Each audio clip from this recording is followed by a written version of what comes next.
بسم اللہ الرحمن الرحیم۔ السلام علیکم۔ مصر میں زمانہ جاہلیت سے یہ دستور چلا آ رہا تھا کہ جب بھی دریائے نیل مظہر جاتا تو ایک حسین اور خوبصورت لڑکی کو قتل کر کے دریا کے حوالے کر دیا جاتا تو پھر دریائے نیل پھر حسب معمول چل پڑتا۔ حضرت عمر رضی اللہ عنہ کے دور خلافت میں جب مصر فتح ہوا اور حضرت عمرو بن العاص رضی اللہ تعالیٰ عنہ وہاں کے گورنر مقرر ہوئے تو اس وقت بھی حسب معمول دریائے نیل کی روانی ختم ہو گئی۔ اس موقع پر حضرت عمرو بن العاص رضی اللہ تعالیٰ عنہ نے لوگوں سے اس دستور کا ذکر کر کے اس کے مطابق عمل کی اجازت چاہی۔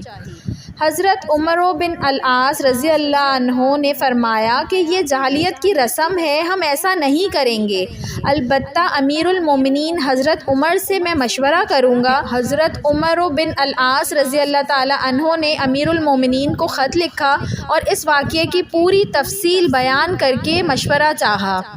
امیر المومنین حضرت عمر نے اس کے جواب میں دریائے نیل کے نام ایک چٹھی روانہ فرمائی۔ حضرت عمرو بن العاص رضی اللہ تعالیٰ عنہ کو لکھا کہ وہ چٹھی دریائے نیل میں ڈال دیں۔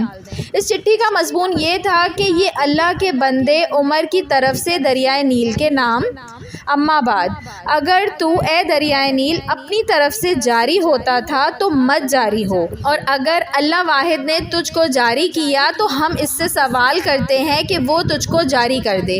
حضرت عمر بن العاص رضی اللہ تعالیٰ عنہ نے یہ چٹھی دریائے نیل میں ڈال دی۔ ڈالنا ہی تھا کہ دریائے نیل خوب تیزی کے ساتھ رواں ہو گیا۔